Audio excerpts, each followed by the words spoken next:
Вітаю, в ефірі «Тема дня». У студії для вас працює Тарас Ібрагімов. 6 років тюрми. Такий вирок пролунав сьогодні в окупаційному Верховному суді Криму у справі проти голови меджлісу кримських татар Рефата Чубарова. Вирок був заочним, як, власне, і розгляд сфабрикованої справи. Справу проти Рефата Чубарова окупаційна влада Криму порушила в березні 2020 року.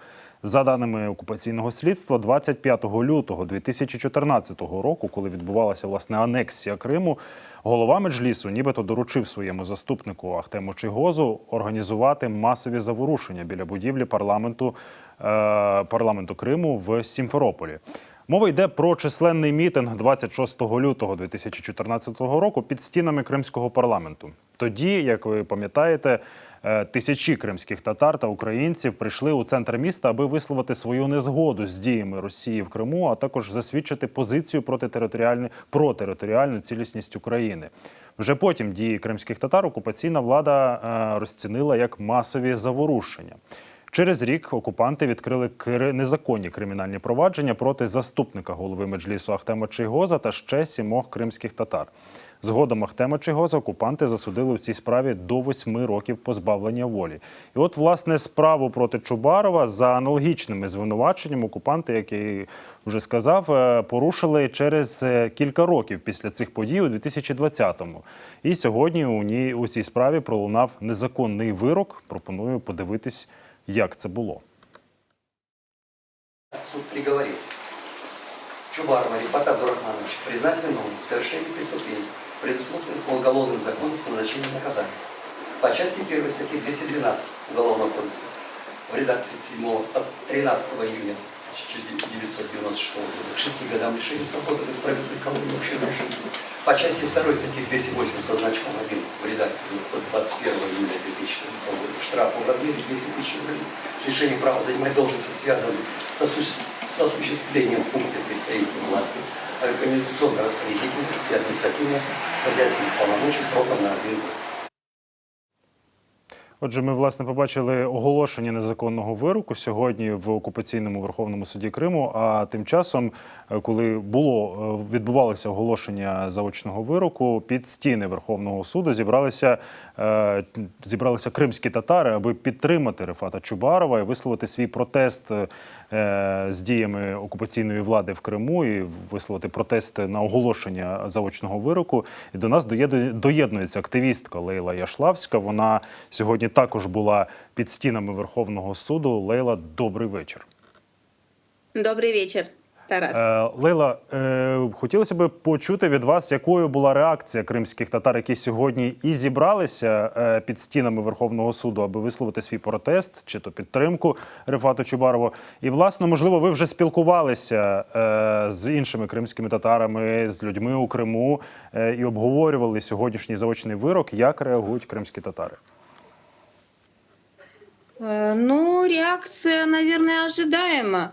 Тут есть и возмущение этим приговором, но в то же время мы, в принципе, никто ничего другого и не ожидал. Ведь никому же и в голову не приходило, что вдруг ни с того ни с сего на 7-м году аннексии Россия изменит свою политику в отношении крымских татар. Поэтому приговор был ожидаемым. Правда, то, что прокурор запросил 9 лет, а потом все-таки присудили ему 6 лет Рефату ага Чубарову, ну, это даже, наверное, какой-то иронический смешок вызвало, потому что ни 6 лет, ни 9 лет Рефат ага сидеть не будет, он находится в Киеве. И это прекрасно знаем не только мы, но и те, кто этот приговор выносили. Лейла, а от ще сьогодні ми були свідками того, як ви підключали Рефата Чубарова скайпом чи то відеозв'язком, коли оголошувався вирок. Хотілося б почути ваш коментар і вашу розповідь того, яка атмосфера була під стінами окупаційного суду, тому що, ну, по відео, тим, які вже є у соцмережах, видно, що там зібралася численна кількість людей, кримських татар, аби підтримати Рефата Чубарова. Ну, во-первых, действительно, прекрасно понимая всю абсурдность и самого этого суда, и незаконность этого решения, люди пришли выразить свое вот это вот отношение. Во-первых, поддержать Рефата ага, потому что, несмотря ни на запрет России Меджлиса, крымско-татарского народа, несмотря на то, что выдворили за пределы и Мустафу Джемилева, и Рифата Чубарова, и еще многих других, или там сфабриковали уголовные дела, люди же к ним все равно относятся хорошо. Люди их уважают. Я не могу говорить за всех, я говорю за очень многих, тех, кого я знаю лично, с кем я общаюсь, те, кто приходят под стены суда, и не только. Мы Рифат Ага, лично я набирала, ну, во-первых, мы, конечно, с сарказмом его поздравили с тем, что ему скосили срок на 3 года, а вообще просто было приятно увидеться, услышать его. Хотелось, наверное, показать ему наши отношения и к нему, и к этому судилищу. Поэтому вот мы с удовольствием с ним пообщались, прямо там, под стенами суда. Лейла, дякую вам за включення, дякую вам за коментар. Я нагадаю, що з нами на зв'язку з окупованого Криму була активістка Лейла Яшлавська. Ми з нею говорили про підтримку, яку сьогодні висловили кримські татари Рифату Чубарову, проти якого сьогодні пролунав вирок в окупованому Криму. Я нагадаю, це 6 років в'язниці, вирок заочний. Рифат Чубаров знаходиться у Києві. На незаконний вирок Рифату Чубарову вже відреагували у прокуратурі Автономної Республіки Крим. У відомстві заявили, що сприймають такі дії окупантів як порушення законів та звичаїв війни. Заступниця міністра закордонних справ Еміне Джепар, коментуючи вирок Рифату Чубарова, зазначила, що Росія вчергове проігнорувала вимогу Міжнародного суду ООН щодо зняття заборони на діяльність Меджлісу кримських татар. Нагадаю, що Меджліс кримських татар в окупованому Криму вважається екстремістською організацією, хоча це представницький орган кримських татар.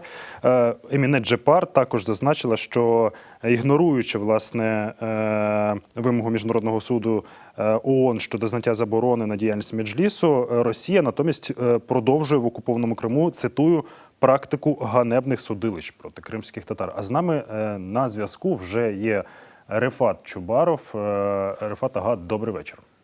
Добрий вечір. Рифат Ага, ну, почнемо, власне, з вашого коментаря на сьогоднішній незаконний заочний вирок у вашій справі 6 років в'язниці. Ну, вирок, винесений мені сьогодні російськими окупантами, є юридично нікчемним, а тих, хто причетний до фальсифікації цієї так званої справи, тих, хто готував чи проводив так зване слідство, як і ті, які сьогодні судили мене на тому судилищі, вони є справжні злочинці, і вони дійсно здійснюють міжнародний військовий злочин, бо судять як окупанти громадянина держави, частину території якої вони окупували. І я впевнений, що настане час, коли вони будуть відповідати згідно українського законодавства. Рифат Ага, от, власне, про злочинців. Ми, можливо, б і не звертали на це увагу, і не давали можливість і коментар, але я все ж таки пропоную послухати коментар окупаційного голови Криму Сергія Аксьонова. Він відреагував на вирок. І, власне, чому поговорити варто, на мою думку, тому що там прозвучали непрямі погрози на вашу адресу, і хотілося б почути вашу відповідь на цей коментар. Пропоную послухати і продовжимо розмову. На мой взгляд, то есть, все равно справедливость, она восторжествует, так или иначе. То есть, поэтому у меня никаких сомнений. Ну, поймали же этого там Протасевича. Чубаров такой же персонаж, который, находясь за границей, просто что-то кого-то призывает, чему-то подстрекает и так далее. Тобто проводить окупаційний голова Криму Сергій Аксьонов паралелі з журналістом Протасевичем білоруським, якого диктатор білоруський Олександр Лукашенко затримав, зняв з літака і затримали білоруські спецслужби.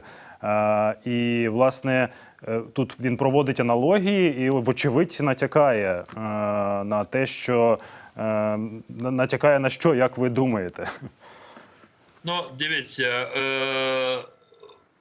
мені оголошений вирок, але російські окупанти не в змозі його зреалізувати, бо я за межами можливостей російських каральних органів, Тобто я нібито не є таким, що вони можуть мене досягнути.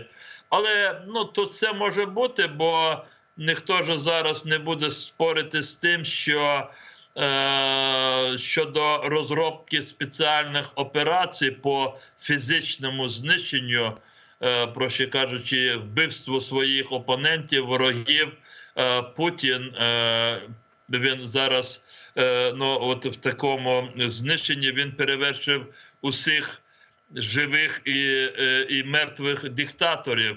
Російські спецслужби можуть піти на спеціальні операції, щоб знищити будь-яку людину в будь-якому кінці світу. Але тим не менш, ці 6 років вони не несуть мені прямої загрози.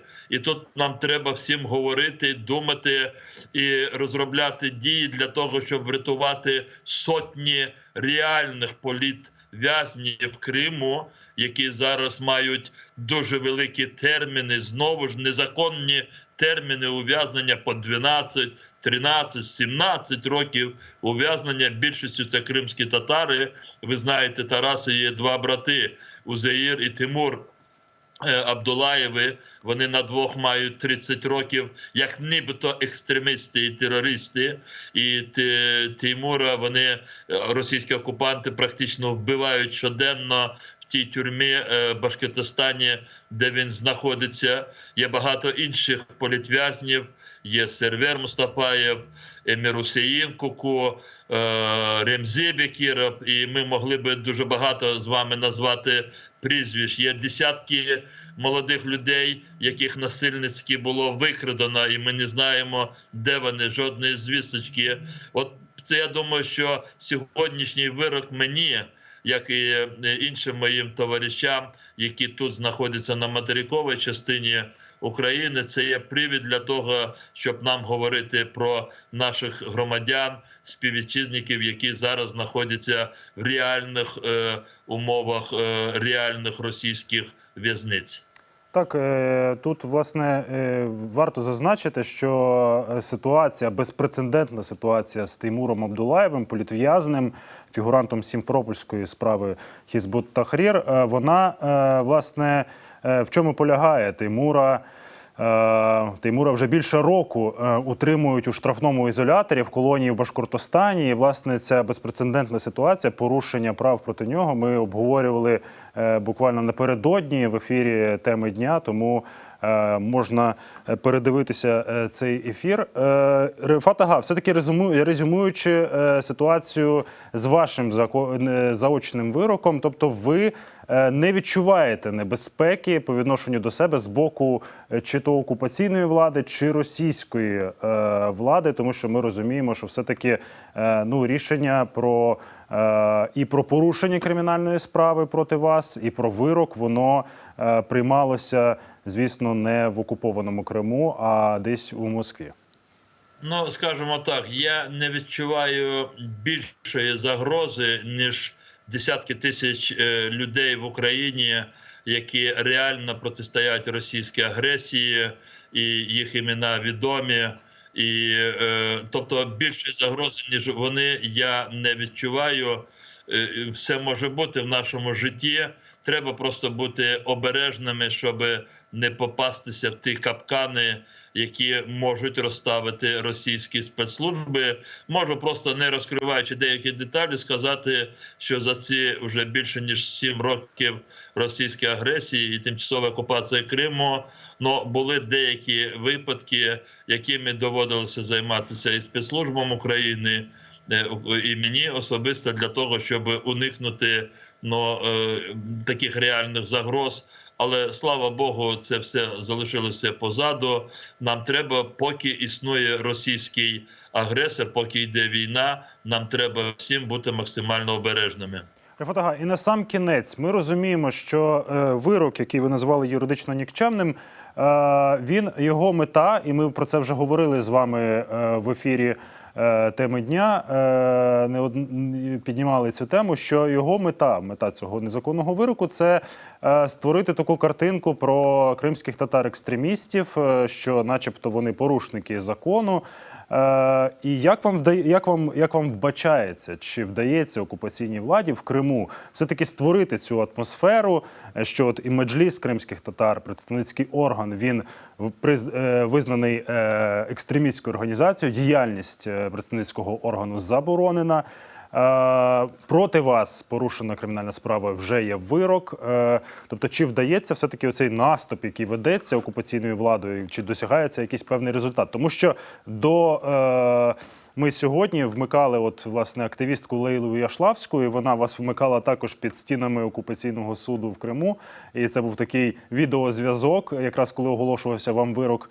І все-таки ми бачили з одного боку підтримку народу кримських татар на вашу адресу, але з іншого боку бачимо і вирок, і кому тут, чий м'яч на чийому полі зараз, скажімо так, в цій ситуації. Тут я можу послатися на одного відомого українського дипломата, нашого представника в Організації Об'єднаних Націй Сергія Кислицю. Він якимсь колись мені говорив, з відповідних причин про те, що іноді нібито буває така ситуація, що трошечки кримська тема з об'єктивних причин трошечки затихає, і треба було б щось таке нагадати всьому світові. І як він мені тоді казав, каже, і найкраще з цим дуже часто справляються самі російські окупанти. Вони здійснюють такі дії, що весь світ прокидається. Я не хочу сказати, що саме, я не порівнюю той вирок, який мені сьогодні оголосили з такою подією, але хочу сказати, що сьогодні дуже багато сторін і різних відреагували, відрефлексували на цю подію, і в тому числі буде розповсюджений лист всім членам Організації Об'єднаних Націй, представникам, національним делегаціям держав-членів Об'єднаних Націй, буде проінформовано Генерального секретаря ООН про чергову таку акцію, що свідчить про репресії російських окупантів на тимчасово окупованій українській землі і проти корінного кримськотатарського народу. Я дякую, в першу чергу, всім державним і політичним державним структурам, політичним діячам нашої країни, які висловилися в тій чи інший спосіб. Але ще більше я визначаю позицію міжнародних інституцій і дипломатичних представництв в Україні іноземних держав. Це ще раз говорить про те, що наші партнери навколо нас, а далі все залежить від нас, від України і кожного з її громадян. Рефат Ага, дякую вам за коментар. Я нагадаю, що з нами на зв'язку був Рефат Чубаров, голова Меджлісу кримських татар. Обговорювали ми, власне, незаконний вирок на його адресу. Це 6 років в'язниці, заочно тривав судовий процес. І, власне, заочним був вирок. Рефат Чубаров знаходиться у Києві. В коментарі, коментуючи вирок, він зазначив про його юридичну, цитую, нікчемність. А з нами на зв'язку Микола Полозов. Так, отже, обговорюємо незаконний вирок, 6 років в'язниці. Сьогодні цей вирок пролунав в окупаційному Верховному суді Криму у справі проти голови Меджлісу кримських татар Рефата Чубарова. Справу проти Рефата Чубарова окупаційна влада Криму порушила в березні 2020 року. За даними слідства, 25 лютого 2014 року, власне, коли відбувалася незаконна анексія та окупація Кримського півострова, голова Меджлісу нібито доручив своєму заступнику Ахтему Чийгозу організувати масові заворушення біля будівлі парламенту Криму в Сімферополі. Насправді ж мова йде про численний мітинг 26 лютого 2014 року під стінами Кримського парламенту. Тоді тисячі кримських татар та українців вийшли у центр міста, аби висловити свою незгоду з діями Росії в Криму, а також засвідчити позицію про територіальну цілісність України. Вже потім дії кримських татар окупаційна влада розцінила як масові заворушення. І з нами на зв'язку доєднується до нашої розмови адвокат Рефата Чубарова Микола Полозов. Микола, Добрий вечір. Пане Миколо, добрий вечір. Отже, мали розмову з Рефатом Чубаровим, і він назвав вирок юридично нікчемним. І вочевидь, що це очевидно, що справа абсолютно сфабрикована, сфальсифікована, але тим не менше, якими будуть дії вас, як адвоката, у цій справі після того, як ми почули вирок? Ну, что касается приговора, то, конечно же, этот приговор является абсолютно незаконным. Дело это политически мотивировано, и оно сфабриковано.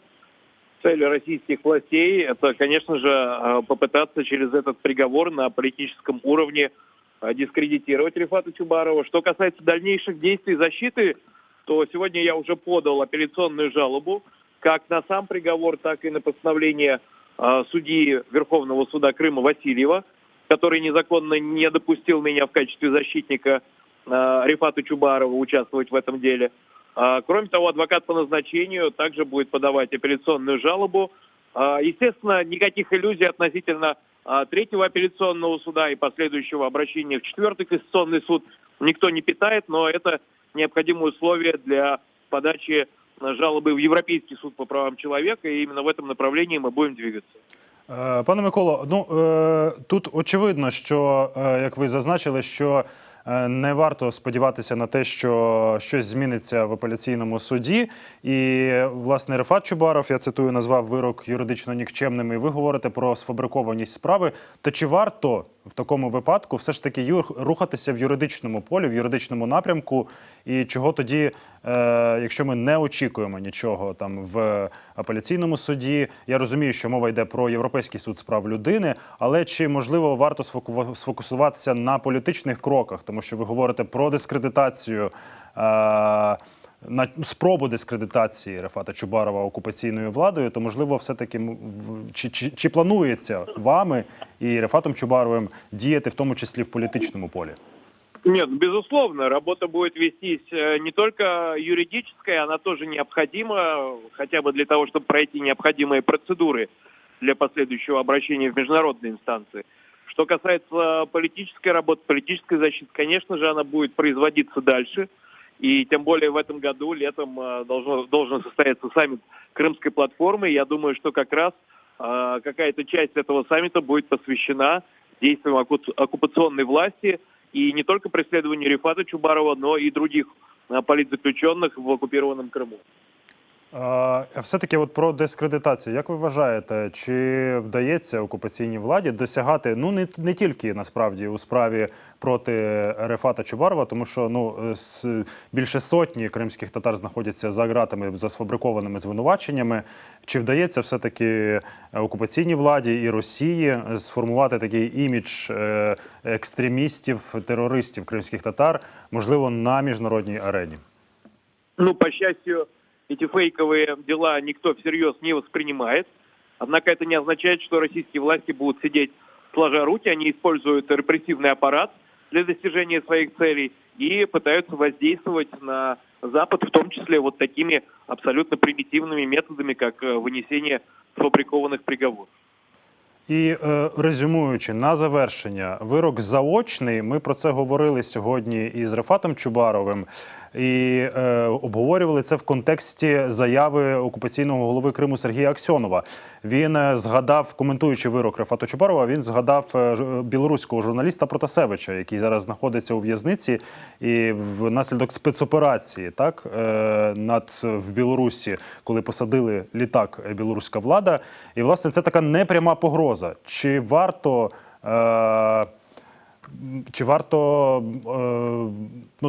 чи все-таки опасатись якихось дій з боку окупаційної влади і вам, як адвокату в цій справі, і Рефату Чубарову? Нет, совершенно очевидно, что такие авторитарные режимы, как белорусский режим или путинский режим, они, безусловно, переступают права человека, они совершают международные преступления для достижения своих целей. Вместе с тем мы знаем, что и демократические страны используют подобные инструменты, например, тот же Израиль. Поэтому Аксьонов, который ходит в Украине под статьей о государственной измене, тоже бы ему советовал бы и оглядываться. Не дай бог окажется в Херсонской области, тогда его придется защищать.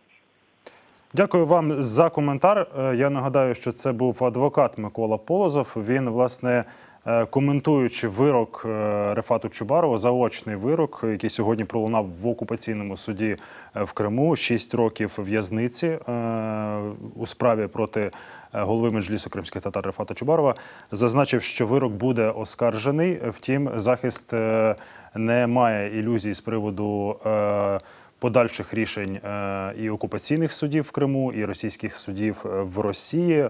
Але разом з тим захист, сподівається, має намір подавати матеріали, подавати заяву до Європейського суду з прав людини та працювати у політичному форматі на міжнародній арені, зокрема у саміті на Кримській платформі, яка очікується вже незабаром. Нагадаю, це тема дня. У студії для вас працював Тарас Ібрагімов. Сьогодні обговорювали заочний вирок голові Меджлісу кримських татар Рефату Чубарову.